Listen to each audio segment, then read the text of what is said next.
episode of the Big and Blizz podcast, episode 34 to be exact. I'm really excited. Like, we have taken, excuse me, quite a hiatus, in lack of better words. We've taken some time off due to, life and family and stuff. So it's so nice to be back. I'm fucking excited. Whoever's listening or viewing or whatever, I'm so happy that you're here with us, and this is a passion of ours. But yeah, without further ado, I want to jump into shit. Us living and being in Northern California, one of us is a diehard Golden State Warriors fan, and I'm sure most of you already know that the Dubs took it again. Me and the wife we said before the series started, we're going to take it in a 6, and oh boy, we took it in a 6. So I just want to say, Warriors, let's go. So a lot of people were doubters leading up to this big. I'm sure you saw it all over. Kendrick Perkins, Nick Wright, who I like to call Oh So Wrong, all these talking heads. When we had 2 seasons ago, the season before last, we only won 15 games. Last season, we barely made the play-in and didn't go farther than that. We were strapped with injuries. I mean, it is what it is. But everybody counted us out. Every fucking buddy. And Steph said it. Ooh, you don't want to see us. We're healthy in 2022. Draymond said it, which he says a lot of shit, we all know. But if you weren't the Warriors or their front office or their people or staff, or you weren't a diehard fan, you counted us out. And oh boy, it's so lonely at the top. I mean, we've won 4 championships in 8 seasons, and we've been to 6 in 8 seasons. I think we're breaking records. Like, every fucking game, every season, it seems like the Warriors are breaking records or setting records. And it's crazy. But people were saying, like, the doubters, obviously Clay, fired back, Dre fired back, and we'll get into that. But people were saying, does this put Steph on the Mount Rushmore of the NBA, in the history of the NBA now? We talked about this a little bit earlier, Mike. What do you want to say about that? Well, honestly, I'm pretty sure we've talked about our Mount Rushmore of NBA players at least once, maybe twice. Yeah. Throughout the episodes. And I always did mine was because Mount Rushmore's 4, and I did the Rushmore plus 1. Yeah, well, and my thing is always, to me, the Mount Rushmore should be people that changed the way the game was played. Absolutely. And so I think that Steph personally changed, like, Jordan changed it globally. Absolutely. Like, the NBA globally. Absolutely. Because if you look back when Jordan first got into the league, the NBA wasn't doing great. The ratings were stupid low. Wasn't doing great rating-wise, and globally he changed the game. Yeah. He branded it. He made it. Kobe did something very similar when it came to... Yeah, he kept it in the limelight. And then, like, Steph, like, it's weird, like, when he came into the league, and I look back, and when his Davidson team was, like, super Cinderella in the college, like, March Madness, and he was coming in, and even, like older guys, because, like, at this time, like, he was drafted, like, I was just coming out of high school. He got drafted in 2009, I believe. Well, I graduated in 2010, so, like, I was, like, that's right. I was 2003. His NBA career was starting right as I was coming out of high school. And, like, dudes who I'd, like, talked to are, like, old heads who'd been around, like, coaching, like, high school and college level basketball. They're just like, this guy's... And even, like, other people are like, this guy's too small. Yeah, yeah. Like he's a flash in the pan in college type of thing. And I was like, I don't know. Like, the way he shoots is just... It's different. At the time, in 2009, 2010, we didn't see the amount of threes we see now. No, not at all. Not even close. Your bigs didn't shoot outside a mid shot. They weren't allowed to. They weren't supposed to. Well, they had to body the paint, and that's it. They weren't. If your big took a 3, well, I mean, yeah, years prior, if your big took a 3, the coach is damn near ready to bench him. I mean, even like when I played in high school, if you were you were a big, right? If you're a big and you took a 3-point shot and you missed, hey, you'd be lucky if the coach didn't call a timeout, pull your ass. Yeah. And if you made it, you were still hearing it, bro. Yeah. That's not where you were supposed to be. Mm-hmm. And now it's like if you can't hit that shot, you're not playing at any level above high school. No. Like there's some bigs that still play at nitty gritty, blah blah blah, grind it out, and they end up playing like lower level. But like at this point, like we've seen a shift, and it's really because of Steph Curry initially. But like you said earlier, when we were talking about this. You said that we were talking about bigs. Like to be in the league right now, you have to be able to hit threes, and even at least at a decent pace. Not even Dwight Howard, who was garbage on three. He was a laughing stock. Had changed his shit and started hitting threes because he had to adjust. Joel Embiid's the same way. They had to adjust, but like you said earlier, unless you're a Shaquille O'Neal caliber player, like a big, you're not making it above high school. But if you're Shaq, arguably one of the greatest players to ever touch a basketball, and Kobe even said it, he would have been the greatest player to ever play the sport if he worked out and actually took it more serious. Well, the thing is, you think about it. Like, that's what I did say that. Like, if you get a Shaq, but the thing is, from even at, because we've coached like, years of elementary, like middle school kids, from that fundamental level at this point, nobody wants to be Shaq. No. Like, there's no big. I have yet to meet a big. We've had some big kids on our teams that we coach. That is like, oh, I want to make post moves and I want to do this. I think my son was the only one that was okay with scrapping, you know? And it's all about scoring and shooting the 3-pointer. Like, and that's just how it's transitioned. And I'm not, and so to me. And that's why you hear old talking heads say that Steph has ruined the game too. Well, my thing is like, we've seen, like, the game's progressed. The game progresses. Like, it used to be super mid-range heavy. One time they didn't have a 3-point shot. It was only 2. And then they went and they're talking about going 4-point shots eventually, you know? And they went super post heavy for a while. And then it's like, things progress. Like, for all we know, like, they could never add a 4-point shot. Yeah. Which I'd be fine with. I don't need a 4-point shot. Like, that's not going to make me watch more basketball. Yeah, I mean, it'd watch the same amount. It would just be a little bit different. The games that were close would be easier to come back from. Yeah, well, and the thing is, like, things could shift. Say the 3-point starts being... Say they move, because I've heard that they're going to move the 3-point back a foot or two. Like in 33 instead of 30? And then the corner threes are going to be gone. Like, that's not even going to be a thing anymore. Like, because they're going to run the 3-point line right into the out-of-bounds line. Right from the top of the baseline. They're literally just going to curve it, bow, right into the fucking sideline. That'd be crazy. Because if you think about a 3, if you're shooting from the exact top of the key, that's 30 feet, right? The corner's shorter. Yeah, that's what I'm saying. The corner's like 27, 28 feet. So, yeah, you have... It's easier to shoot from a corner distance-wise, but also... There's no backboard really to help you at that point. Exactly. There's less room for error. Exactly. And the 3-point line on the baseline to the out-of-bounds line is only like 3 feet. And you have to deal with a bench in your ear if you're on the away side. But yeah, so I've heard about them talking about extending it a foot or two and then running that bitch into the sidelines. Yeah. Honestly, I'd probably be more for that. Yeah, the sideline thing? Than I would be a 4-point shot. Yeah. Yeah. Honestly, kick that bitch back a foot or two, just a foot or two. Like, I know that's not. I say go 3, go 33, and run that bitch into the sideline. Yeah, like, I'm not saying they need to, but if you're like, hey, if you were like a 4-point or this, I'm choosing that. Yeah, me too. Keep it more competitive in that sense. And I'm saying if they do something like that in the 3-point, because a lot of these guys, like, if you think about guys like Kyrie, Steph, or more Dame. of these, there's more of these facilitator. The finesse. The more facilitator style point guards where they can drive and kick to that corner guy, like the Kyle Korvers, the JJ Redicks, those kind of guys who live and died on that 3-point shot. Yeah. If that corner goes away, nobody's going to be kicking it in that corner anymore. Because there's no point. Like, why would you kick it all the way in the corner if it's only worth 2 points? It's going to be a long 2, yeah.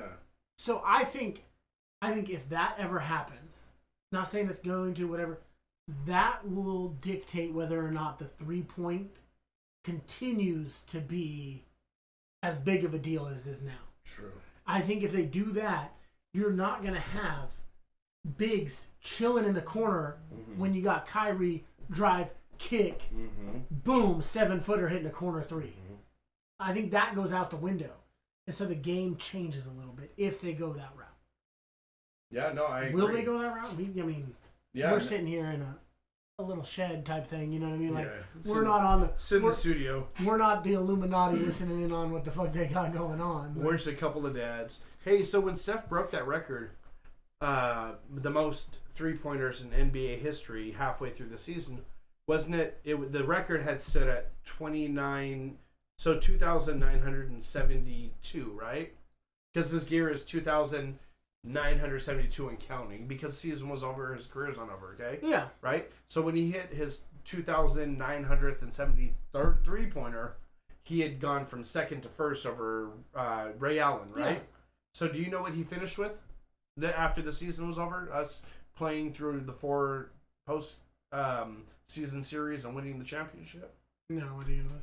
3,117. You know what's wild? This is something I find wild sometimes. Wild.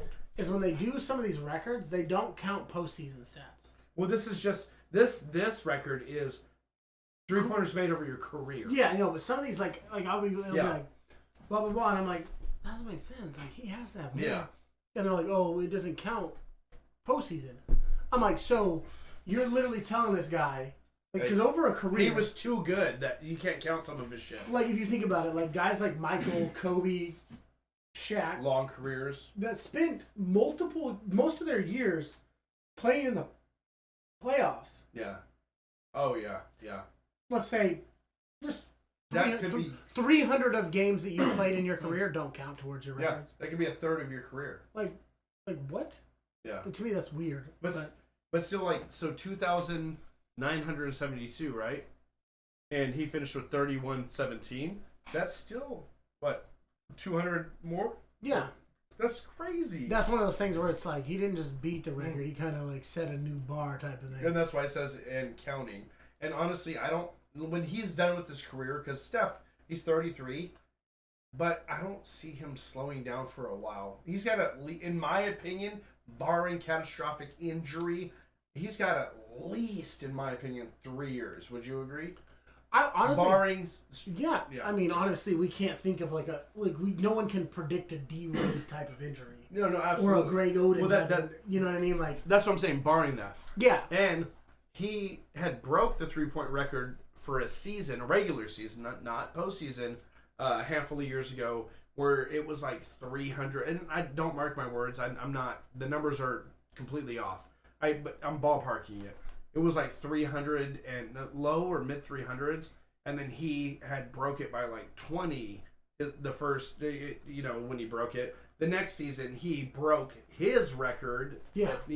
By another 20, and now I think his record, which he broke again, he's got like 404 3-pointers made in a single season, and I think which would be now fourth place, or would be it was like 320 something. So it's 402. A 402 is what he has in a fucking season. And that was wild. In 2016. Yes. And then 2019, second place is James Harden. Gotcha. With 378. So that's second place all time? Yeah. Okay. So that's but think about this. I'm going to tell you this. So James Harden played in one less game. So he made 44 less threes. Mm-hmm. In one less game. Yeah. Yeah. But this is the astronomical thing. This is what threw me for a loop. But Steph's done it every season. Yeah, but no. That's not even what's throwing me here. James Harden attempted to make 378, 1,028. So he's shooting like fucking 28%. Okay, so on 402 makes, just give me a guess. 864. You're only like 22 low. Really? 86 is what he shot. That's how many attempts it. So 50, almost he's 40, almost 50, 48%. 48%. Almost 50%. Shit. On that year. That's why he's the babyface assassin. And then in 2019, with 10 less games than his 2016 season, Steph had only 48 less made threes That's and if in he 10 less games. he makes And at so least 6. four makes a game is all he needed, and he would have been right at his record in 2019.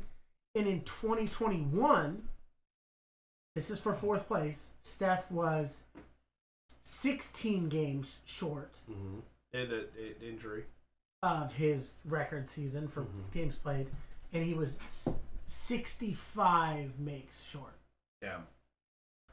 And then fifth place. Yeah. But mind you, I've read off first, and I'm about to tell you fifth. So it's Steph, James. Steph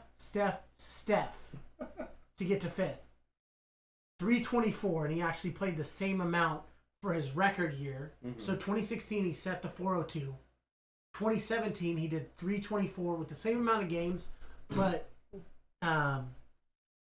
almost 100 less attempts in the same amount of games. That's crazy.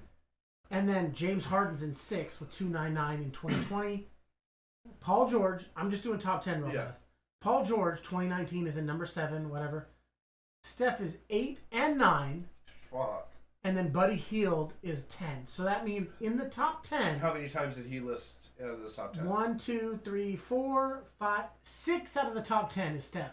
Which is crazy. And check this out. So the Warriors took the finals in best of 7. You have to win 4 games to win the thing. They took it in 6. The Golden State Warriors, it took them 6 games to win the finals, right? Yeah. So game 4, he went off like 33 points. I think he hit like 6 or 7 3-pointers. He was 33, 7, and 6. And those aren't, I know 33 is right, but I bought like right there with the other ones. Yeah. So game 5, the game before, for him, he had a shit game. I think he finished with like 22 or 23 I heard he points. didn't hit a 3 or something. He didn't hit 1 3-pointer. He I was didn't watch 0 that game. for like 12. I think that snapped a streak. That was the first game in X amount of games that he did not hit a 3-pointer. Do you know how many games? Honestly, it's probably his career. No. I swear that good. Like, if he's on the court, he's got to hit at least, like, you know what I mean, type of thing. Like, that's how you feel. Yeah. Like, when you look at Steph, and you're like, bro, if you played a full game, you got at least 1. You would think. In your head, you know what I mean? Like, when you look at him in your head, it's like if you look at Shaq, you're like, bro, you got at least 1 dunk. Yeah, missed free throw. So, facts. He, up until game 5, he had hit a 3-pointer in 233 consecutive games. He had not finished a game without at least 1 3-point made shot in 233 games, which is roughly 4 seasons. Yeah, 4 seasons. Like 3.5. Yeah, whatever. If you count postseason, it's like 3.5. Yeah. So it was sad that the streak ended, and we saw it, and you could see it on his face. And everybody said, Dre said it, Klay Thompson said it. Hey, Steph's coming. He's coming out in Game 6. He's gonna do something. Because that's one of those things, bro. Like when you. Oh, he's pissed. Oh yeah, when you out here like balling, and you know you're balling, but it comes. And then you hit that fucking wall, and you're just like how and why? You're like, what? And then all of a sudden, and it was at home too. It's just like we've all seen it from guys like Kobe and Michael, where they just like one game just isn't it, and then they mentally have to look at themselves and be like, yeah, slap themselves like it's like, what the fuck did I just do? Control Alt Delete, get rid of that game in my brain. Yep. Because I'm about to remind you of who the fuck I am. Yeah. Well, and so the other talking heads were saying, some of them were saying that Steph, he hasn't won an MVP. He when Iguodala won MVP in 2015, that should have been Steph's. And the numbers show it, but it is what it is. I'm happy for Iggy, and Iggy, we believe, is retiring after the season. I mean, I don't see why he wouldn't. Yeah, he even said he's tired. And Iguodala is that's my guy. That's my wife's guy. She had a crush on him, just like Woodson, obviously. And Matt Barnes. And like, Jello. What? Yeah, right. Unfortunately. But, so. Jello's the young buck on the scene, though. Right. Mr. Hide Your Girl. Mr. Steal Your Girl, like Trey Songz used to be. So, Steph Curry finally won Finals MVP. well deserved. He scored 44 points in Game 4. Only player to be unanimous for the season MVP and a Finals MVP. And Finals. Not in the same year, obviously. Yeah, but still, but in their career. Well, he's when he won the season MVP in 2015-2016 season. He, for those of you who don't know, or aren't thinking right, yeah, completely unanimous is every single person that has voted. a vote. Yeah, and I don't know how many there are, but say there's 300 voted for Steph to win, not 299 and one voted for James Harden. Everybody who had a vote voted for Steph to win the season MVP in 2015-2016, and that still to date is nobody. The only unanimous. Only one that's ever had that. And then after this Game 6 where we won the whole thing, he's now the only player to ever have a. I don't think he's the only one to have a unanimous. I would think that MJ finals. would have had one. You know, he's the only player to have both. We'll have to That's what I read. And I didn't hear that he's the only one to have, because you would think like Finals MVP would have multiple, because it's a short Yeah, it's because there's 4 to 7 games. Well, the thing is, people don't understand. There's a playoff MVP now as of this year, and he won that too. The Western Conference Championship Magic Johnson MVP award for the playoffs, and Steph won that too, the first one ever, and he won it. Even before that, it was something different, but yeah, there used to still be like a playoff MVP or whatever. Oh, they said that this was the first, but I don't remember either. So and I've seen it before, and then it's probably because they made it. You know what I mean? It's one of those things where now it's like the Magic Johnson. You know what I mean? Yeah. Well, and for the Eastern Conference is Larry Bird. Yeah. So how fitting was it that the Celtics won? And they imagine if it had been Lakers versus Celtics. That would have been fucking. That's crazy. And also at the Chase Center, because the Chase Center is this is the third season at the Chase Center, because we moved from Oracle and Oakland to the Chase Center in San Francisco. So they just started hosting playoff games this season. It's the first time the Dubs have been in the playoffs in their new stadium. And because they didn't get to play the play-in there last year. They lost the play-in game. We've only lost one home game, one playoff game in Chase Center, and it was Game 2 to the Celtics. I believe we're waving. Yeah, kissing, blowing kisses, saying goodnight to the crowd. You know what's funny? But so I think we're 21-1 in the postseason in this new arena. And what's wild is, honestly, Al Horford is my Larry Fitz of the NBA. I actually like Larry Fitzgerald as a person. Mind you, I don't know either of them as people. Yeah. But seeing what they've done and what they do and their personalities and interviews, I really respect and like Larry Fitzgerald. Al Horford, he's not the same caliber, but he's the same in a sense of an older player that has a. Well, my thing is if I think in my brain, first finals with him. Yeah, for him. So my thing is with Larry Fitz, obviously I feel like Larry Fitz, you hear more about his off the field, the things he does, because he's so quiet, he's humble. Al Horford, I feel like he's a little bit more animated on the court. Always has been since he was a Hawk. When he was a Hawk, he was an athletic nightmare for defenses. And if you're name one, if you gave me a player in the NBA and they said name one guy that you wish retires with a ring, old head, Al Horford's the guy that comes to my head. If you told me NFL, name one for NBA, Allen Iverson. Yeah, but he's not a current player, so in my head, oh, you said old head that finished. Okay. Yeah, but I'm talking about because to me Fitz, I know he retired, but he's still He did win a ring. He won a ring with his. I'm sorry. He's part owner of the Suns. So they were saying, hey, he could win a ring when they went to the finals last season, and he didn't get that. My bad. Okay, he is part owner of the Suns. Yeah. So my thing is if you're hey, what's one NBA player? Al Horford's current. Yeah, he's AI. I don't think honestly they didn't really They didn't build around him. He was a stud. He was a star, yeah.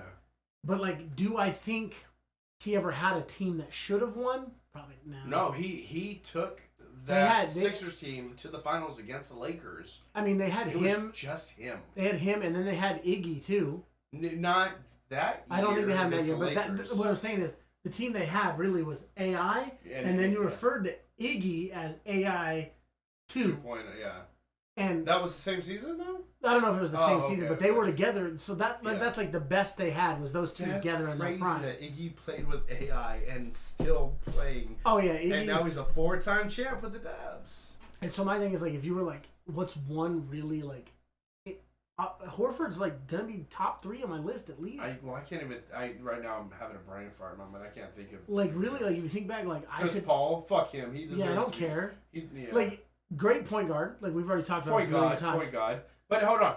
Does this signify, or does it is Steph Curry not the best point guard to ever play the game? Or is Magic? But Magic, I always forget he was a point guard because he did everything. Well, see, so that's my thing. He was a 6'9" point guard. It's one of those things, like, and I'll say this: it doesn't matter about it doesn't matter about any position. If you look, and this is how we've talked before, like, there's not a like in basketball, especially there. I don't know if there actually is a greatest of all time. Yeah. There's a greatest of a certain era. Yeah. Because if you look at it, as bitter as it is to taste this coming out of my mouth, LeBron was the pinnacle of the early 2000s. To the early 2000s, mid 2000s, Kobe was definitely mid to the teens, early. mid to teens. Oh yeah, okay. Yeah, like but once no, Kobe. Once that Lakers kind of three-peat ended. Oh, 100%. I told you I put MJ, Kobe, and then LeBron. And it's hard, like in basketball, like football. I feel like it's kind of easier because the game, like obviously it went from like way back, leatherheads running everything, but like if you look recently, you have to do positional.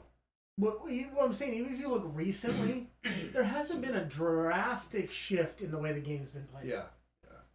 Like, you know what I mean? Like, there's teams like the Titans who run heavy. Yeah. Derrick Henry does his thing. And you got the West Coast offenses that are pass heavy. But, like, I feel like you can't compare Showtime Magic to Stephen Curry. No. Like, that's two different eras. Yeah. Like, Magic and John Stockton and those guys back then. Passes, the assists and shit. If you were a point guard shooting as much as Steph and the guy, not just Steph. You were supposed to. But like the point guards now. Yeah. You would be like your teammates wouldn't like you. You'd be a ball hog. You'd be a LeBron. Like you would be hated. Yeah. Because point guards were supposed to be the quarterbacks, not the quarterbacks in making the assists, making the plays, calling out the offense for the defense. They're supposed to get apart. That's why the shooting guard is called a shooting guard. Yeah. Because the shooting guard was supposed to take more shots than the point. So that's my argument. The point guard was supposed to keep track of shit, you know? Oh, yeah. The point guard was supposed to be the facilitator. Yes, and so to me, it's like, can I say... honestly, I can't say if... Like, honestly, if you paired Prime Magic against Prime Curry... Yeah, if you played a 1-on-1, it wouldn't be fair because of the size difference. That's what I'm saying. Like, if you just... Like, so that's me. It's hard to say, like, for basketball-wise. Like, because Curry can't play the 4. No, and not even in your wildest dreams can Curry play the 4. No, and Magic couldn't shoot like Steph does. Exactly. Nobody has ever been able to shoot like Steph does. Let's be real. Yeah, but that's what, and like Magic's played the 5 in a finals game. Like, you know, those are the type of.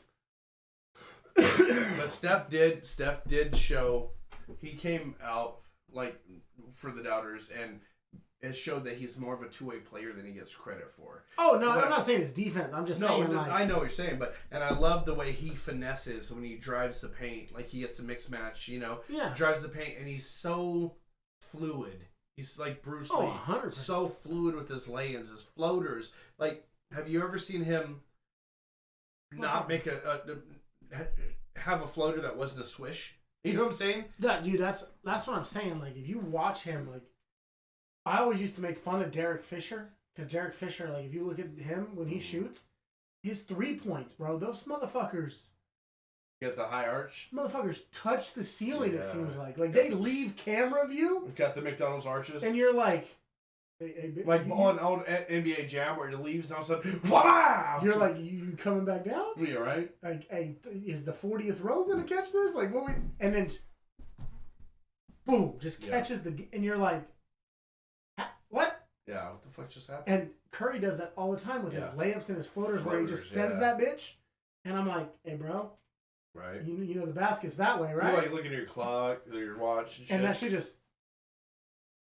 Well, that's what Go ahead. I've told kids many a times, like, if you think about it, the basket is bigger the more downward your shot is at the end of its arc. More downward angle, yeah. If you're coming rocket, your target is smaller. You're narrowing it, yeah. Because if you think about it, the math is something like 2.5 basketballs can fit. Is it really? It's something like that. Yeah, it's like 2.5. I didn't know that. No. I know you can fit 2 side by side in a rim. Like Shut if you up, just really? take 2 NBA balls, you can just stick them. Unless you're at the carnival and you can't even fit your fucking hand. Side by side. But that only matters if you're coming downwards. Straight down. Straight downward angle, yeah. And that's why Curry's... People, I've seen like memes of it where like guys will be mocking it just like jokingly because like where it's like he throws that bitch and it literally comes... He's just a fucking punter, NFL punter. Straight back down through the fucking hoop. Like an Olympic diver where there's no splash and you don't hear it. Yeah, one of the best sounds in the world is hearing through a net. Just that. That's well, it. So like when I was young playing basketball, like in your brain you're like, what the fuck's the point of a net? Yeah. Like really, what? Like you got the rim. That's what matters. You have to be able to see it went in though. And so I asked a coach really young. I was like, why is there a net? And he's like, because it helps show whether the ball went in or not. The aesthetics, yeah. He's like, because with no net, it's a lot harder to tell, and it's a lot easier to argue, like, hey, that went in. Yeah. But he's like, if you have a net, you can see that move. No matter how good your swish is, that net moves a specific way. Yeah. And you can hear it, and the color, the orange of the ball going through the white, you know. Yeah. But it's like Steph also with his layups or lay-ins, whatever you want to call them, where he switches hands and he's just so fluid in the air and getting around bigger. Robert Williams was packing her. He had like 6 blocks this last game. Honestly, that dude's a stud. Yeah, no, Robert Williams, he deserves the fucking bag.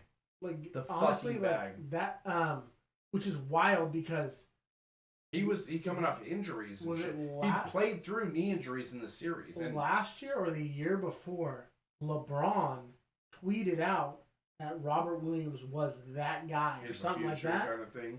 And I was like, he's a cool type of post guy. Yeah. And then like the last couple of years, I'm like, damn, LeBron, what like. Dude, he packed us out like 6 times this last game. Like he's not overly offensive, but like his defensive just all around like. Yeah, it's nuts, bro. This was like the scare, and we've played the Cavaliers, against LeBron in 3 series and shit, and this one was probably, in my opinion, the scariest as a fan. Honestly, I almost saw this bitch going 7, and then I was scared for that. The only thing that we would have had is home court advantage, but they're younger, they're bigger, and they are aggressive as fuck. Honestly, even though Marcus Smart spends most of the time swimming on the floor, trying to fucking get calls. Honestly, like if you look recently, that Boston team is probably one of the better. Maybe not the last few games of the finals, but throughout the year, statistically, defensively. Yeah. Oh yeah, they're packed. Like just the way that a lot of those guys just play nitty gritty like defense. It's not like. They're not scoring 120 a night like the Suns are scoring 110, 112, 115 like regularly. Boston's over here like, hey bro, we won 90 to 85. And they won a bunch of them like that. That's what I'm saying, because their defense is just nitty gritty. And then the problem was their superstar they don't show tired. up. He scored 12 in the first half, 2 in the second. Jason but there was Tatum's a bunch of games. There was the games that we beat them in. They're super. So I think game 3, where I think we kind of blew them out. Their superstar, their starting 5, Horford scored 2 the whole game. Smart scored 2. Brown or no, it was JT. Jason Tatum scored 2. But that's what like they didn't show up. And our team finally we hit that second win as the playoffs were running down to the finals. Like that's where we clicked, and that was scary for anybody facing us.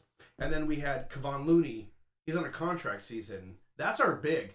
That's our big, and he's 6'9". We play small ball. He was fucking. He had like 18 rebounds in one game. Like he turned it on.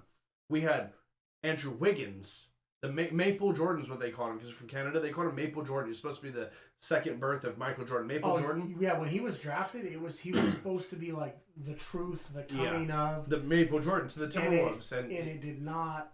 Pan out. That's like when we traded for him, D'Angelo Russell, for him to back, from the Timberwolves. Maxine was like, the wife was like, what? Oh, and I was like, no. We are a great fit for him. He just had so much pressure, and it didn't work out. If he comes to us and he kind of plays the background a little bit, he's gonna fit right in. Yeah. He's a very, very calm demeanor person. Even when you hear him in his conferences, he's Canadian, but. And that's what I'm talking about. And he came out and bossed out. They had him on Luka when we played the Mavericks. They had him on Ja when we played the Grizzlies. Yeah.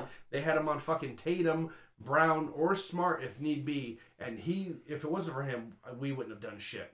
Draymond obviously shit the bed for most of the games and came through game 6 and he came out firing.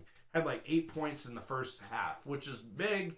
But you also have Gary Payton II. His dad's also obviously on the contract. Yeah, and the crazy thing is, he's 26 or 28. 28, I believe. He's been in the league for 6 years. He's bounced around G League, 10-day contracts. Oh yeah, he's played for the Warriors, and we've cut him 2 different times. We finally signed him back, and it was only because he came, I guess, after I think it was against Boston. Draymond just said this on the podcast night before last. The Boston game was the end of his 10-day contract. And he came to Dre and Steph. Was like, "Hey guys, it was nice playing with you. I'll see you guys some other time." And Dre was like, "What the fuck are you talking about?" He was like, "This is the end of my 10-day." He was like, "So I'm off to somewhere else." And Dre was like, "Nah, fuck that. You're a dub. You're a Warrior. We need you." So Dre ended up calling Bob Myers, who's our general manager and shit. Steph called him and was like, "Yo, sign this guy. Sign him. We need him." This was his first contract. It wasn't even a big contract, his first contract. And this guy, his dad, if for those of you who don't know, Gary Payton played for the Seattle Supersonics for 90% of his career, and then he played with the Heat, and he won a championship with the big 3: LeBron, Bosh, and Dwayne Wade, right? Yeah. Did he play for Boston for a year or two? I believe he did. But they called his dad, Gary Payton, the Glove. He was the meanest shit talker in the NBA, in the history of the NBA, and he was unarguably the best defender in the history of the NBA, right? Oh yeah, that man was like. They called him the Glove because he would just stick to you like a glove. Fucking OJ's glove. Like. Oh yeah. Well, if you didn't fit, but his son Gary Payton II is the second coming of him without as much shit talking and way more athleticism. This kid is this dude. I say kid. I'm 36. He's 20, I do this shit all the time, bro. He's got fucking bunnies. He's 6'1" or 6'3", and he's over here fucking like AI grabbing rebound off of free throws and wham. Yeah. And they call him the Mitten. You know what I'm saying? Because he's the second coming of his dad. He is the fucking man. Gary Payton II is the fucking man. Wiggins, Looney, they all showed out when they needed to. Like, it's crazy. It's fucking nuts. Well, if you really think about it, that's how you win championships. It's honestly, like, you don't win championships, especially that late in the season, with just your stars. Oh, absolutely. But my other question is, how much time does Draymond really have left? Him or his mouth? Just him in general, because like I feel like Draymond has brought this like kind of aura, defensive kind of like gritty like. But see, when he's not putting up numbers on the stat sheet, he's getting in the opponent's head. And that's my thing is so. But he's also getting in his own. I feel like his stats are kind of doing this kind of slow, gradual, like. Well, stats were never great, but yes, you're right. Gradually, they're dipping. They're dipping. So, how long is he worth keeping around? Depends. What Especially because he's not only yelling at the other team now. Yeah. He's saying shit to Andrew Wiggins. Well, he's done that. He's always done that. I know what I'm saying. Like, yeah. Is it like I know they won a championship, but does it start to like shift? Some of these guys like Wiggins, like his contract's up, and I know him and Jordan Poole said they both wanted extensions. Yeah. In that IG live that we were talking about. They want to stay with Golden State, yeah. But does he start? Some of these guys can't handle that kind of. Like Wiggins might be able to, but does it wear on some of them? That's what I'm asking. Is like how much longer does he have before his lack of stat sheet production and outweighs his mouth? Yeah, I don't. That's hard because that's the question. I think because I still think without Draymond, you still win a championship. In my mind, we don't win game 2. We don't win game 2. Game 2, he got the coach he got in their head so bad. Ime, the coach of the Celtics, got a technical.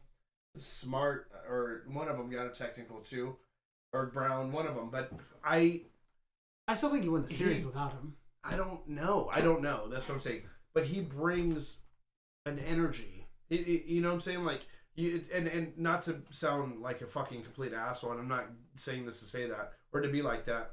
But you have like high school teams or college teams where they have like a Down syndrome person or an autistic person, and they make them the team manager, where they basically do laundry and they feel like a part of the team. And I'm not saying Dre's special needs. Yeah.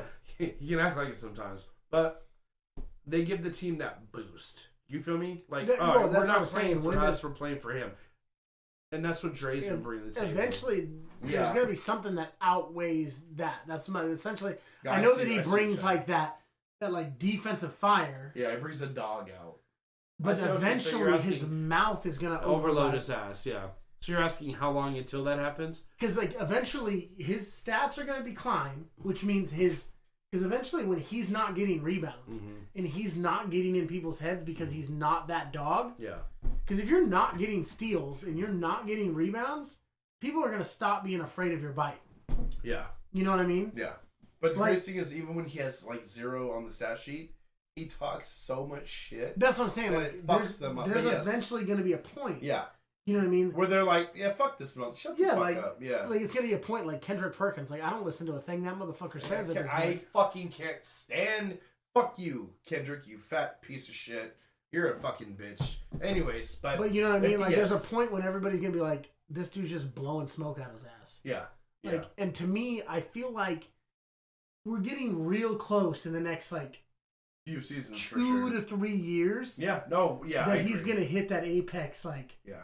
Where it's like, the Warriors have to be like. His pinnacle and starts dropping. Yeah, the Warriors are going to have to be like, is it worth. It might be sooner to keeping him around. And that's my thing. Because they might hit it like, we got to get rid of him while we can still get something for him. Well, then you got to think. But I don't think he will play for any. I don't know. Honestly, I don't. He said he doesn't want to play anywhere. Well, everybody says that shit. We got to think. I mean, he got drafted. You got to pay Wiggins. Mm-hmm. You're gonna have to pay Poole either this year or next year. Yeah. Excuse me. And honestly, if you don't pay Poole, I think it's by mid-October. He's a fucking superstar, bro. He's shown. He's stud. Like, he's shown. But what I'm saying is, if you don't pay him by October, I think it's mid-October. Is he a free agent? No. Or penalty? No. What I'm saying is, that's when the end. Like, you can't make an extension. Oh. Then you have to wait till the end of the season, and he's gonna ball out, and then he's gonna want more money.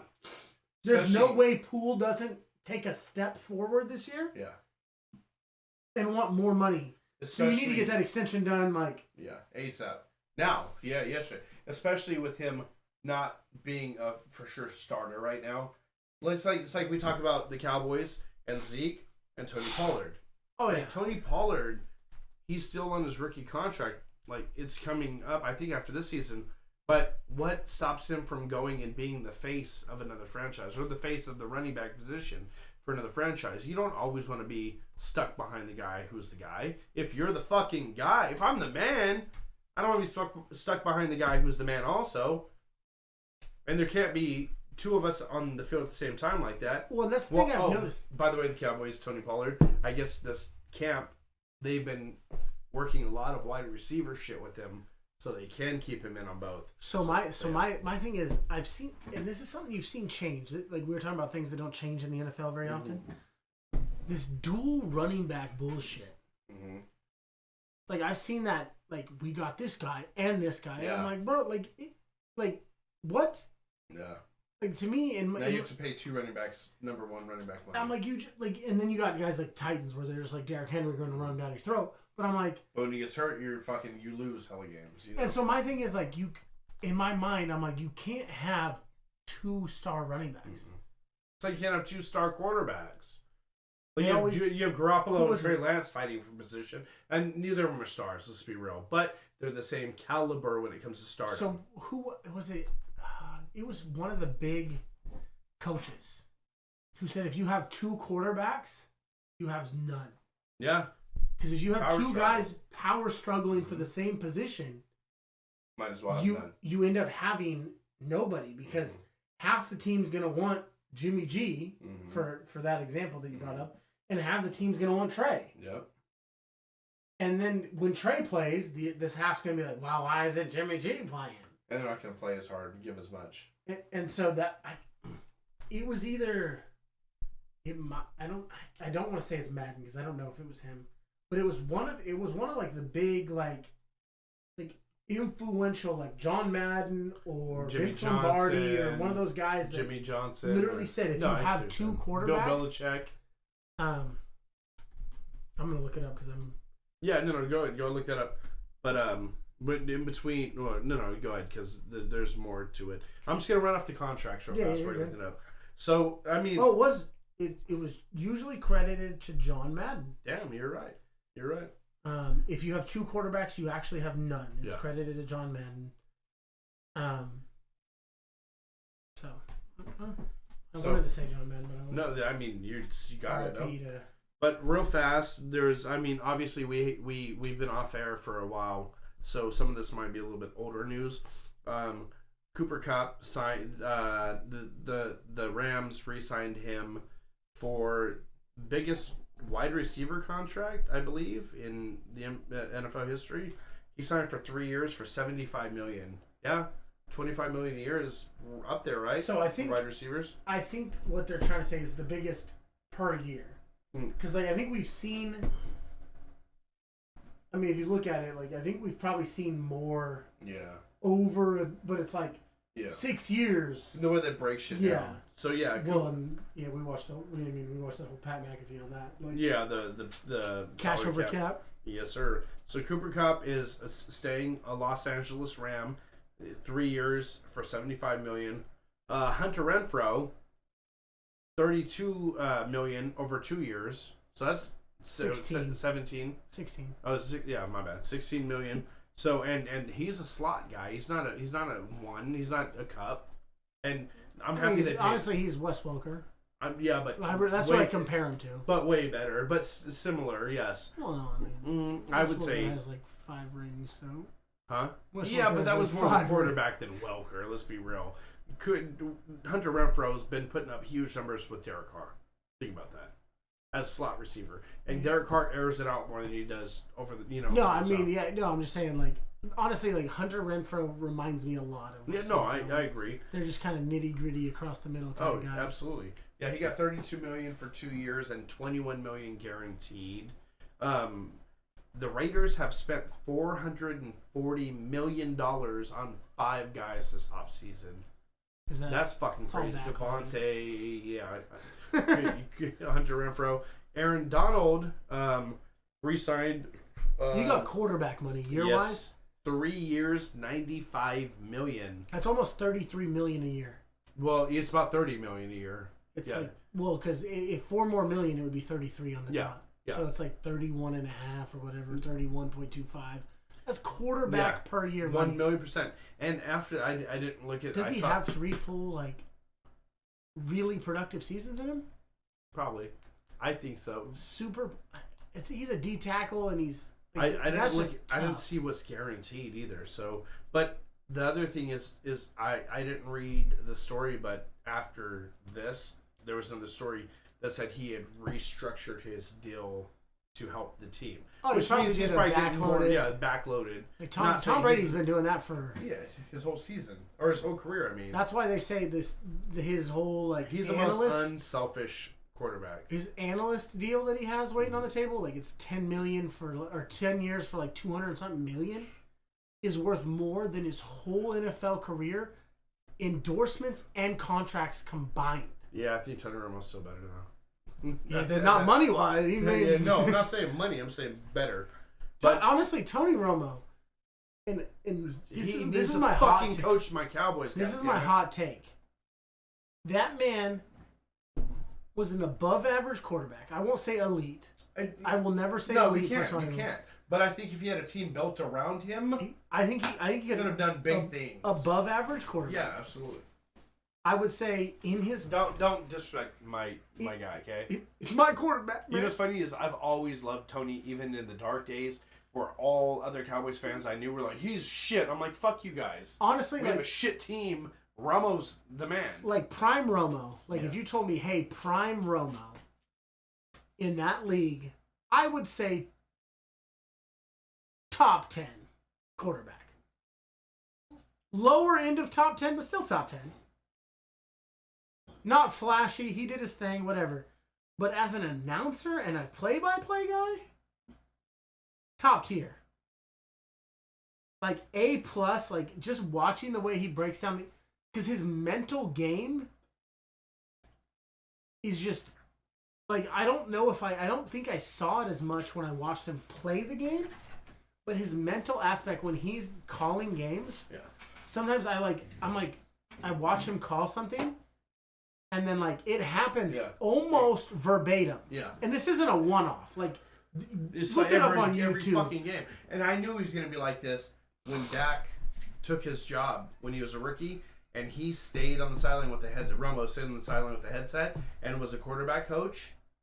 Why do you think Dak won fucking Rookie of the Year? Ooh, excuse me. And we went 13-3. And so, like, and then when Romo left, he started to decline. It's because he had Tony Romo in his fucking ear breaking everything down. And so to me, it's one of those things like, everybody says, if you can't do, you coach. Romo, like, obviously he did. Yeah, and he did good. But it's like, if you look at guys like Phil Jackson. Mm-hmm. Phil Jackson did all right in his NBA career. He played. He was bench warmer, yeah. Well, like, man has a ring with the Knicks, like, but as a coach, his brain excelled him. Mm-hmm. I think Romo could do that. Yeah, that's my thing. Is like whatever. I've been waiting for him to become coach. Like his football brain. Yeah. Like Bill Belichick shit. Like I don't say that because like if you look at guys like Jason Kidd's tried that transition from player to coach. He got to the quarterfinals. Yeah, but look at the team he has. Luka and not get it. But that's my thing is like I feel like Jason Kidd is like, oh yeah, I player to coached it, but I don't think his mental capacity is player to coach. You're right. To champion. Yeah. I feel like Romo, if he wanted to, could player coach champion. Super Bowl. Like I feel like he could win a championship because like I don't know how, like, and obviously, like, when Romo was in his heyday, I was a little bit younger and kind of, like, more biased, like, he's not winning, so fuck that kid. Yeah. But now it's like, when you look, like, maybe you see everything that was around him that wasn't. Well, it's like when you look at guys, like, when you're young and, like, and even some now, like, you get caught up in, like, the Lamar flashiness and this stuff. But who's winning championships? Peyton Manning. Man couldn't run for a fucking day in his life, and man has 2 championships. Tom Brady can't fucking run. Aaron Rodgers isn't big on running. It's mental. Yeah, it's meticulous. Strategic. And so that's the thing is like I think Tony Romo, like you said, if he had a team, maybe like that's a whole another if you had a defense, can of worms. Yeah, 100%. But we like, can I always think mentally, sit here and say what if. We can Monday morning quarterback all week. I mean, Derrick Rose, Greg Oden, we got like, there's a whole list of guys That's we can go injuries, down. But yeah, you know what I mean? Like, but so for me, it's like Tony Romo. Dude, just try. Like, your brain, like I'm down, bro. Like, become the new face of like any team. Like, let's just see what you got. Like, Cowboys. Jaguars need some help. Fuck off, Cowboys. We need Oh, speaking of the coaches and like Jason Kidd at basketball, hold on real fast. Steve Kerr, 9 rings, 5 as a player, 4 as a coach. He came in and won a championship his first season coaching the Warriors. Yeah, it's because Mark Jackson set him up. He did. Yeah, I agree. But no, I agree. But when he came in, his coaching style was completely different. He was a player's coach. Well, my thing is, I've always said, is there, and I'll say this, doesn't matter what sport you play, there's coaches that can get you almost there. Yeah. Doesn't matter what Mark level. Jackson. High school, college, NBA, there's coaches that can get you touching that echelon of greatness. And then there's coaches that can come in and they just add that little bit of, whether it's a player's coach or maybe it's not the player, because different teams need different coaches. Look, it's like Martine. He can get a girl all the way into her panties, but can't get them panties off. Yeah, exactly. What, like, you know what I mean? Like, some teams need a player's coach. 100%. Maybe the Warriors needed a player's coach. Well, I mean, obviously. Yeah. Well, look, so... And there's other teams that deal with that gritty, hard-nosed, like, fuck out of here. I'm the coach. Like a Belichick kind of coach. I'm the coach. You're the player. Boom. Yeah. There's certain guys that deal with that. 100%. Like, I've met guys throughout my different sports.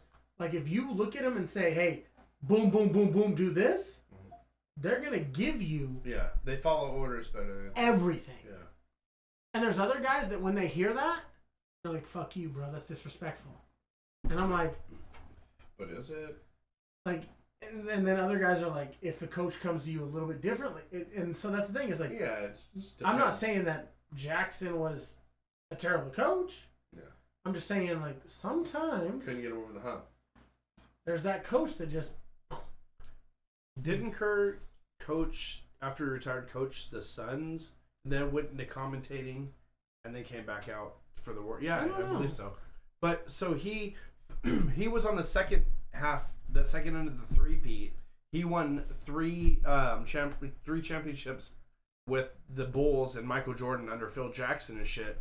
Won those last 3 of the three-peat. Yeah, he had a big-ass shot, too, didn't he? Oh, yeah, in one of the games. Then he got traded to the Spurs under Popovich. Won a ring there. Got traded to the Portland Trailblazers. Came back to the fucking Spurs and won another ring. So he's got 5. He's got 5 player rings on this hand. And then he came to the Warriors in 2015. Took us to the promised land and crossed over that shit. And he's got 4 with the Warriors. This man needs to have at least 1 more ring with the Warriors. You know, 5 on one hand for playing, 5 on the other hand for coaching. Okay, so... Hold on, listen. Do you know that he's only one of like 4 people who have won a championship in every or each of the last 4 decades, whether it's playing and coaching? The Warriors and Steve Kerr have also won 12% of all NBA finals. Isn't that crazy? 75 years? They've won 12% of all the finals. So he has 8 years coaching, and they're all with the Warriors.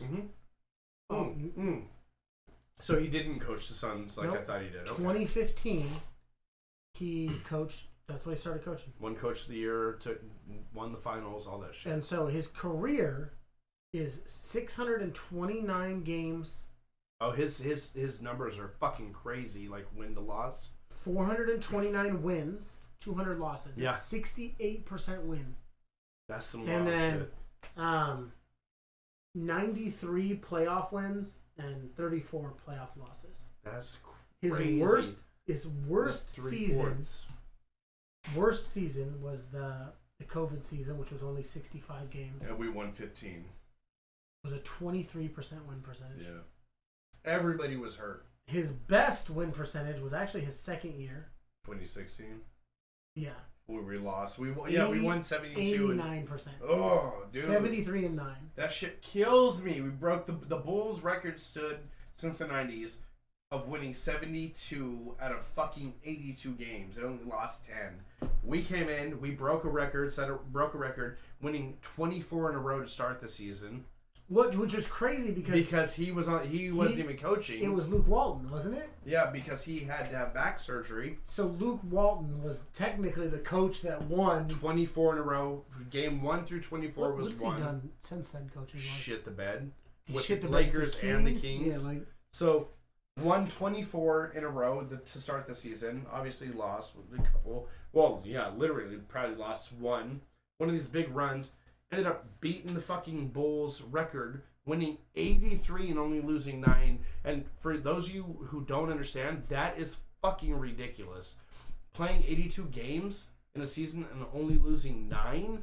That's why it's an NBA record for a reason. And then we lost. We were up 3-1 in the finals against Lubitsch and his team. And then he went and petitioned Draymond to be suspended for 2 games. And came back and won 3 in a row. See, and like back then, I could say that Draymond was a huge the heart. He was the heart of especially defensively. Oh, 1,000,000%. And vocally, all that shit. But sorry, I transitioned back to my war. I'm excited. We just won.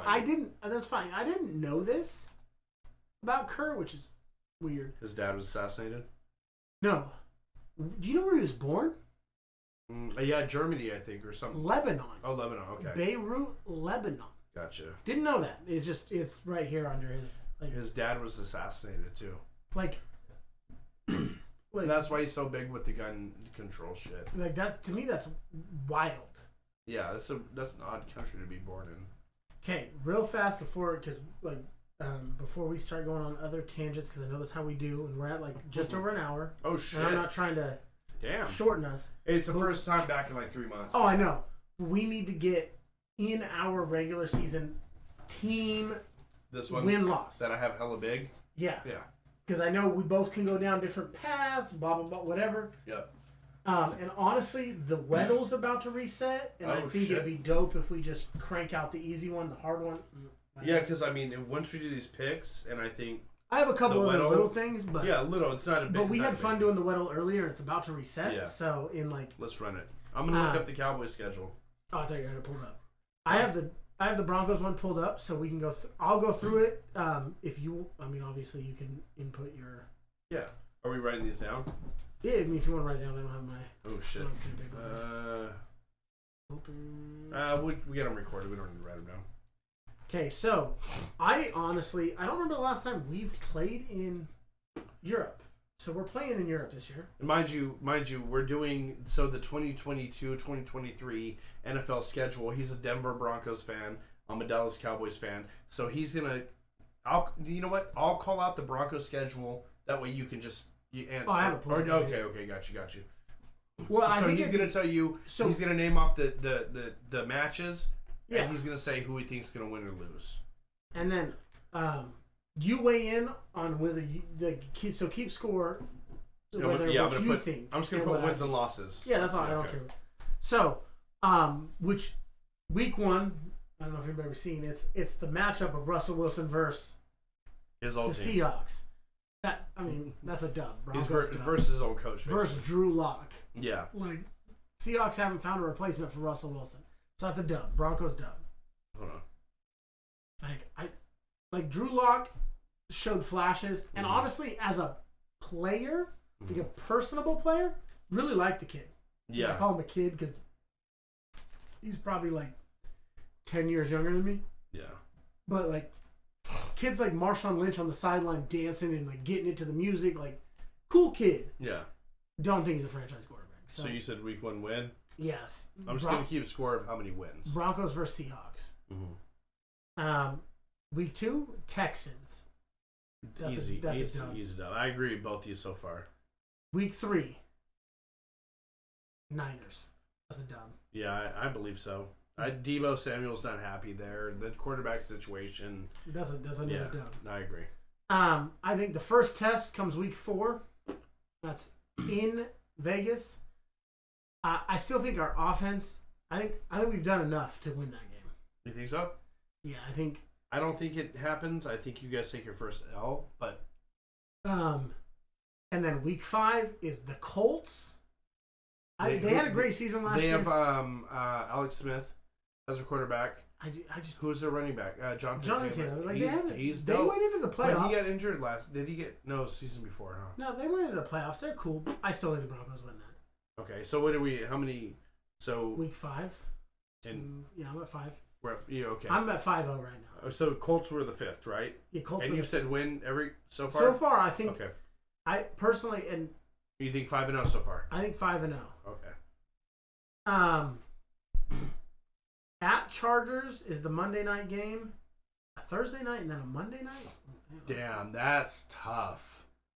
They should have given you your bye week after the Thursday. No, we still like. No, I'm just saying that's some bullshit. It's Thursday night to a month. That's honestly we might lose because that's in LA. You know what? I'll say first L right there. For who? Against the Chargers in LA. Because they beefed up the defense, and on that short week, Khalil Mack, Bosa, and their quarterback and shit. Yeah, I could see an L there. Okay. Then we come back, play the Jets. That's easy. a dub. That's yeah. Then we go to England to play the Jaguars. Should be a dub. I'm saying dub because I'm not on this Trevor Lawrence hype train. Like that, everybody for some reason people have gotten on this Trevor Lawrence. What they got a new coach because obviously Urban Meyer is a piece of shit, but it's gonna take some. I think it's gonna take a while to get that team bonding. After what they got rid of, and then after this is where they give us our bye week because after our Europe trip, and then we come back to play the Titans. Honestly, Derrick Henry, love Derrick Henry. I bet you he's. I would bet money that he's some kind of injured by this point in the season because they ride him too much. Broncos win. Okay. I'm gonna say next game is against the Raiders. It's the second, and it's at home. I don't know if they split that. I don't know. You know what? I'll give Raiders the split. Because they added the weapons, we added weapons. Like we'll call it a split. That's what I'll call it. I got you. And then we play the Panthers. That's a dub. We beat the Panthers. Like who do they have? Christian McCaffrey. That guy. Who's their quarterback? Is Sam Darnold? Cam is Newton's that not who it with is them anymore? I don't believe know. so. Like at this point, like they used to be a contender with Cam and all that shit. And so we play Panthers. That's a dub for us. Ravens the following week. I'm gonna say dub. I would think so, but it's so hit and miss. It depends Lamar on which Lamar you like, get. Depends on which one you get. And then we play KC. Dub. Yeah, you said that you think they're gonna be the. I think KC will be the bottom of the division. Yeah. I think, and quote me if you want. I say max 2 AFC West wins. Max of 2. Yeah.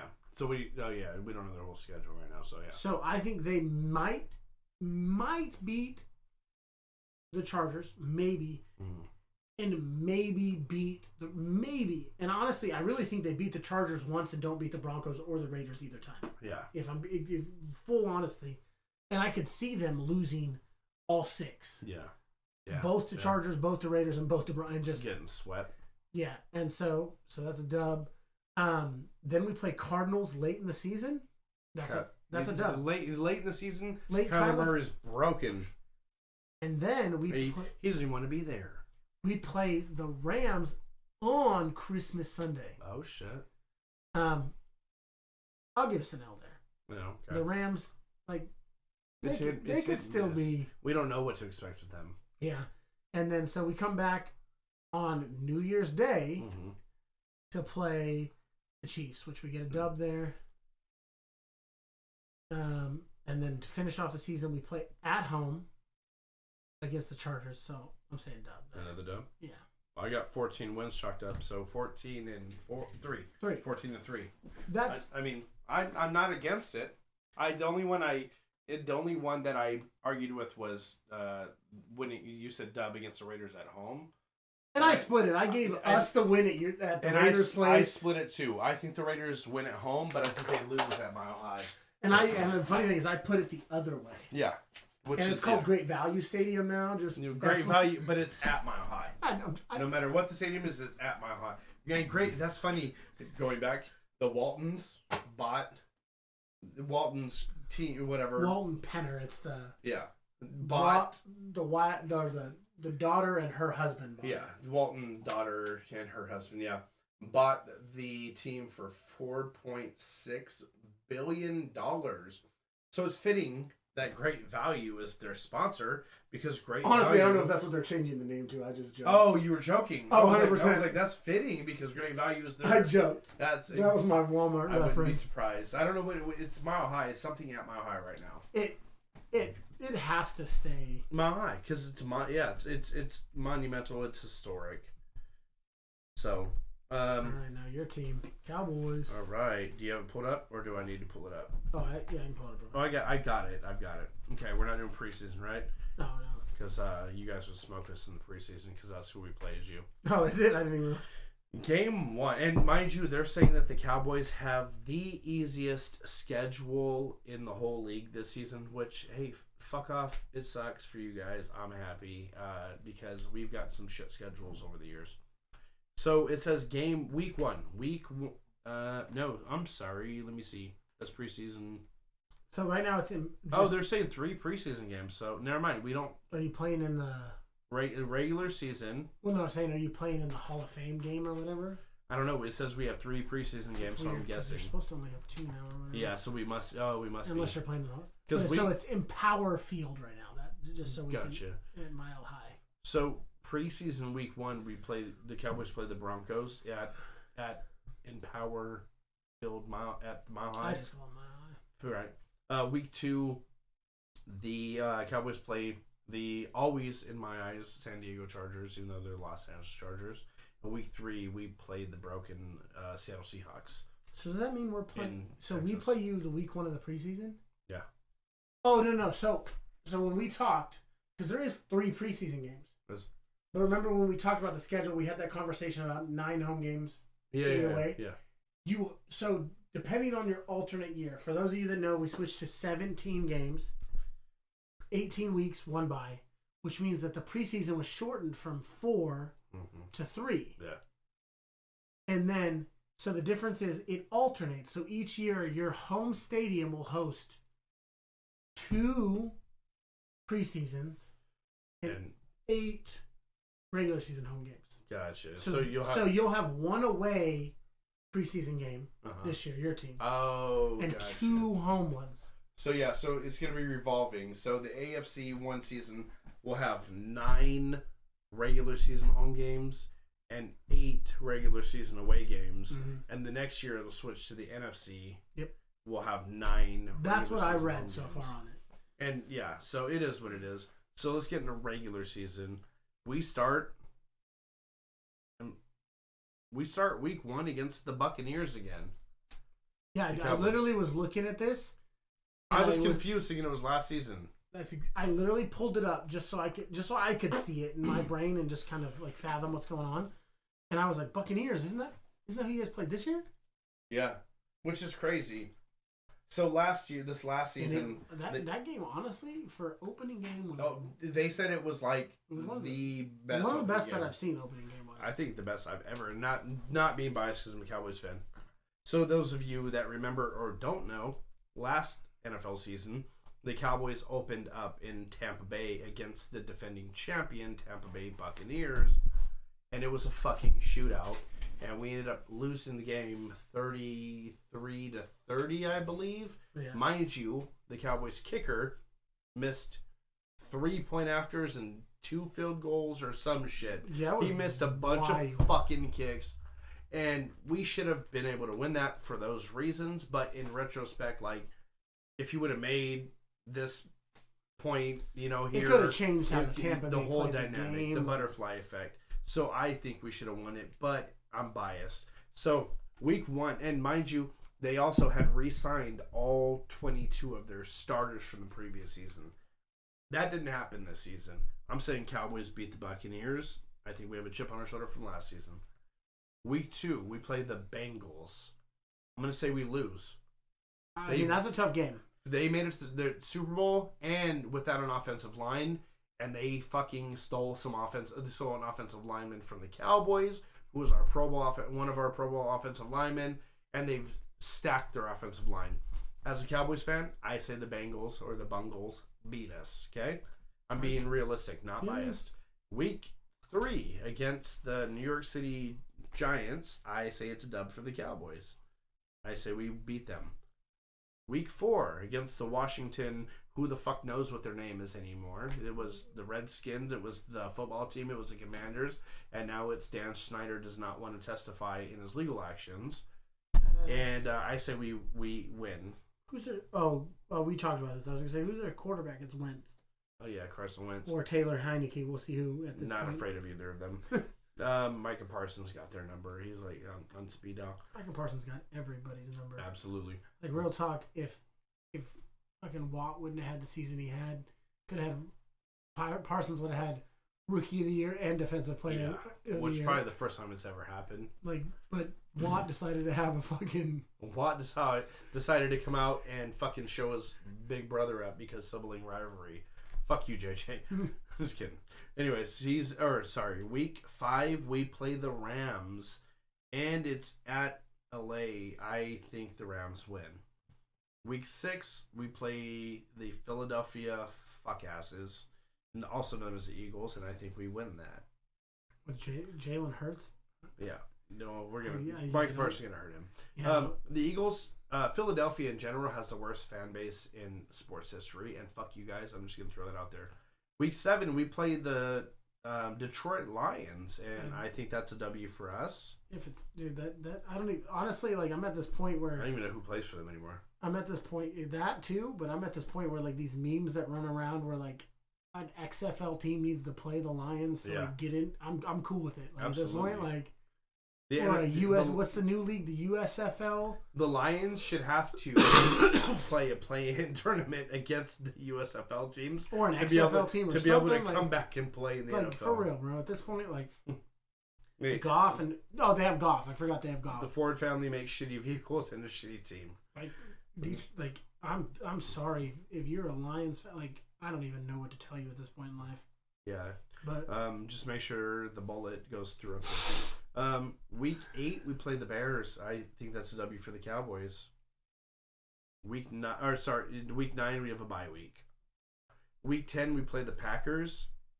And without Devontae, I think the Cowboys get the W. Plus it's such a rivalry with how much they've beaten us in the playoffs the last handful of seasons, or the times Aaron doesn't have as many. I think we have a chip on our shoulder. I think to beat that defense. To be honest with you, absolutely. Week 11 Vikings. I say W for the Cowboys. I mean, the Vikings is one of those teams that's like unforgettable. Yeah, like you don't really. Yeah, I agree. Week 12 Giants again. Yeah, another W. The New York Midgets. Week 13 Colts. I see the Cowboys winning, and again, I'm not trying to be biased, people. Like, it just. No, I really think honestly, if you want my opinion, I think the Colts run last year was a one-off. Yeah. Like, I don't think they have it in them to have a similar regular season to get them to where they were in the playoffs. Especially, like, Matt Ryan coming in, having to learn new team structure, everything, right? I mean, he almost had a Super Bowl. Yeah. But, the coach just fucked that off. Should have ran the clock. Week 14, the Texans. Yeah, no. Sorry, guys. Deshaun's busy with the masseuse. In a new city. His new team. In a new city. He had to find some new ones. With week 15, Jags. Yeah, I'd say a dub for the Cowboys. Like I said again, I'm not on. Like, I've literally heard so many analysts on this like Trevor Lawrence year 2 hype train, and I'm just not on it. I don't see it either. He should have came out firing in season 1. Normally, that's the thing you see is rookies come out hard year 1, regress year 2, and then come back if they're really good. Mm-hmm. So if he pops off this year. Yeah, I mean, tag me in this, whatever you want to do, but like this motherfucker, I just don't see it. I'll apologize and say, my bad. Well, fuck, I'll text his fucking mom's number or whatever. You guys got it? If she looks anything like him, I don't want any part of it. I mean, maybe that golden locks of. Yeah, that's the only good thing. That nose will fucking tickle your balls. All right. We said Jaguars, right? All right. Week 16, Eagles again. I see Cowboys beating the Eagles. I think we're making a clean sweep on our division. I mean, I'm going to be honest with you. Your division, not It's great. Ass. But you know what's fucked up is historically it's been a bad division, and we've still lost and not made the playoffs or made the playoffs. I mean, wasn't your division the first division to ever send a non-winning team Nope. to the AFC South? Panthers, Falcons. Panthers made it, by the way. I remember that historically. One of your teams made it and didn't have a winning record, didn't they? No, that was the AFC South. That was I'm pretty sure. Pretty sure a few years ago you guys sent your division, not you, but your division sent someone who was either 500 or below because they were the most winningest team in the division. Yeah. I choose not to remember. NFC East? Is that what you are? Hold on. So, did we get to the Titans? Did we just do the Titans? No, you said Eagles, and you said there was a clean sweep, and that's when I was like, so you're NFC East, right? Yeah. What do you think, Titans? I think we win, especially that late in the season. I mean, you said Derrick Henry. Derrick Henry hasn't been great in the last few games of the season in a long time. Right. And the last one, Week 18, the Washington. Fuck my life. We can't think of a name, and that's a clean sweep, and the Cowboys win, and it's at Washington, and it's to be announced for the time. And the network. I have no fucking idea. But my calculations have us going 15-3. Your calculations have you 15-3. That doesn't add up. Or wait, what? 15-2. Sorry. I was like, what? 15-2. Your calculations have you at 14-3. So I mean, we're right there. I had a piss. So, divisional winners. Yeah. 2020. Washington football team won the division at 7-9. Jesus Christ. Washington football team. Not the Redskins. Not the Commanders. Not the Commanders, the football team. Yes, 7-9. They ended up losing, obviously. The wild card against the Buccaneers, because that's the year that the Buccaneers won the Super Bowl, wasn't it? Yeah. The 2020 season? Yeah. That would be the number 8 seed in the NFC versus the number 1. No, because the number 1 would have gone through. They don't. You're right. Play in the... Oh, the Chiefs are number 1, I believe, and the Buccaneers were number 3 or 2. But anyways, the Chiefs, they beat the Chiefs, I believe. But yeah, so I say 15-2, you say 14-3, and I mean, I would fucking love to record an episode after all this and be right, But actually, I wouldn't mind going 7 or 8-9 and being that losing team, but to win it all, I'd rather have that, Oh yeah, I mean, if you look back. Fuck you guys. You guys got Walmart money. No, we do have Walmart cash over cap. Fuck. If you look back, I mean, your division has won 3 titles. No, 4 titles. Your division, not you guys. By the way, Big, happy Father's Day. Obviously, we're recording this. Well, it was Saturday night. And now it's Sunday, Father's Day. So happy Father's Day to my brother. I appreciate that. Across the Happy table. Father's Day to you too. Love you, brother. Oh yeah, you guys have 4 titles since 2000. Your division. Yeah. 2 to the Giants and 2 to the Eagles. Yeah, but our division's ass. And it's 22 years. We should have fucking 23. Well, that's so what I was getting at is the Giants in 2011. Mm-hmm. That's when they went 9-7 and went wild card. They literally had to play. And they beat the 16-0 Patriots that season, no? Well, 18-0 by the time. You're right. Or 17-0, whatever it was. Mm-hmm. But that's the wild card team. Barely scraped in, beat an undefeated team, and all the fucking 72 Dolphins players that are still alive. We're very happy. All right, here we go. Real fast, the Weddle is reset. All right, this is going to be the last thing before we end, yeah? Yeah, we can end it on it. Unless you have anything you want to pop in before this? Nothing major. All right, well, no, really fast. RIP to 2 NFL, 1 X, 1 up-and-coming star. Jeff Gladney, unfortunately, it's probably old news, a couple weeks ago, wrecked his car driving with his girlfriend and in Texas, and I guess he was speeding and driving reckless, and they both died. Unfortunately, like, it doesn't matter how they were driving or what they were doing. Like, death is death, and it sucks. Yeah. Also, Marion Barber, ex-Cowboys running back, who is most known for his run from the 2-yard line or 1-yard line, and that should have been a safety, and he turned it into like 13-yard run. Anyways, he passed away also.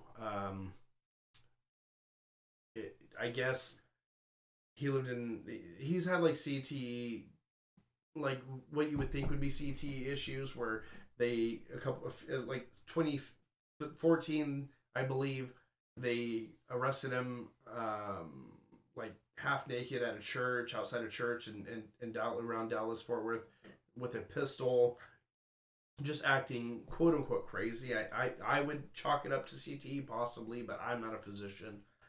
This time, his neighbors in the condo complex or apartment complex he lived in the Dallas Fort Worth area complained of a leak, water leak from above their residence. The police went to do a welfare check. They ended up kicking the door. They found him passed away on the floor of his bathroom with the water running. They say they don't believe there was foul play involved, and they haven't came out that the coroner hasn't come out with the cause of death because his body had been so decomposed that it's gonna take a while. So, like me and Big Mike were talking earlier, he probably started the shower to get in, ended up collapsing and passing away on the bathroom floor, and the shower just ran and ran. They said it was at least 3 days, and anybody that's been spent periods in moisture or water knows your fingers get wrinkly and your skin gets weird. And I mean, I guess you guys can paint the picture yourself. Anyways, R.I.P. Marion Barber. I still have this man's jersey in my closet. It was one of my first Cowboys jerseys that I bought as a grown adult. And yeah, Jeff Gladney and Marion Barber, R.I.P. and thoughts and prayers to the family and friends. So go ahead and get to this Weddle thing and wind it.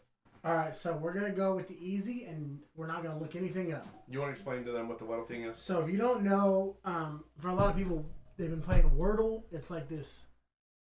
You get like, it shows you. Right? Yes, well, it shows you how many letters are in the word. You guess, and then if you get green, it means that's the letter, that's the spot. Yellow means right letter, wrong spot, and if it's just grayed out, it means that's not even in there. Yeah. So there's Weddle. We're playing easy. We're gonna do easy. Okay, and no hints. No hints. Okay. We're just gonna have to try to. Damn. Which means it's with easy. If I remember, I'm gonna check real fast. So how to play in normal mode? It'll be a current fantasy player. So only wide receiver, running back, quarterback, or tight end. That's it. There's no defense, no lineman, no nothing. And we have 8 guesses. All right? So I'm going to record a little bit of it, maybe throw it up on some TikTok, maybe try to get a little bit. Post it to our YouTube channel. Yeah, maybe get a YouTube short, some other content otherwise. But, so we're going to go here. And honestly, I might as well record. So we're going to start the Weddle. We might as well just slide over. Yeah, we might as well just throw out. So we're going to start our Weddle. No guesses. With the camera around. It won't tell you how many letters? No, so at this point we're just gonna guess. So we just gotta throw out somebody. It's the Big and Blizz podcast, y'all. That's Big Mike. I'm Blizzy. What's up? Let's get it. So who we throw out? Like we gotta throw out it's fantasy superstar. Any fantasy, like so it's gonna be most people don't play defensive guys. Yeah, so no, I get it. Quarterback, running back, wide receiver, tight end. That's pretty much it. Throw somebody up. Throw a quarterback. Throw yours. I don't give a fuck. So let's just type Mac Jones. All right, for sure. Younger face. Mac Jones. So we'll get a gauge on it. I gotta click it, I guess. So not AFC. Mm-hmm. He's older than 23, higher than 10, and shorter than 6'3". Mm. So we know it's an NFC guy. Most likely not a quarterback. Well, it's not a quarterback because it's gray. Oh, yeah, you're right. Yellow would mean it was a quarterback. Okay. So honestly, if he's shorter, it's probably a running back. I would say running back. So NFC running back. Okay, let's do that. That's under 6'3". Who you got? And higher than 10? The number's higher than 10. Ezekiel Elliott. As a Cowboys fan. Let's see what we got. Ooh! NFC so we got, East? So it's NFC East. So it's one of your guys, one of your rivals. Not a running back, though. So it's a 6 foot tall wide receiver or tight end? Number 20. Well, the number change, you can pick any number now. So he's going to be a wide receiver. Higher than 10, less than 21. Ooh, that's a tough one. Higher than 10, less than 21. NFC East. So that's got to be. It doesn't say age, huh? Oh, no, 26 on the dot. 26. NFC East. Well, I mean, we have the Cowboys. It's not Cowboys. No, yeah, okay. I'm saying NFC. So Commanders, Eagles, or Giants. And he's got to be a wide receiver. But who are we looking at? It could be a tight end, though. 6 foot? Yeah, but 26 or on the nose 26. And the numbers. It's probably a receiver. Yeah, in between those numbers. Who's Eagles receiver? The new. Oh my goodness, I can't think of names, bro. Let's see, we can't. We can scroll. We can't look it up. That. We can scroll. Let's do that. If you see a name, it won't be Amari Cooper. Damn. Hey, there's names, bro. I just can't think of names right now. Wide receiver. You can't. I wish you could scroll by, by positions. What'd you put? I didn't put anybody. I'm trying to think. Who's number 10? No, number 10 is a quarterback for the Eagles. Damn it! I'm drawing a blank, bro.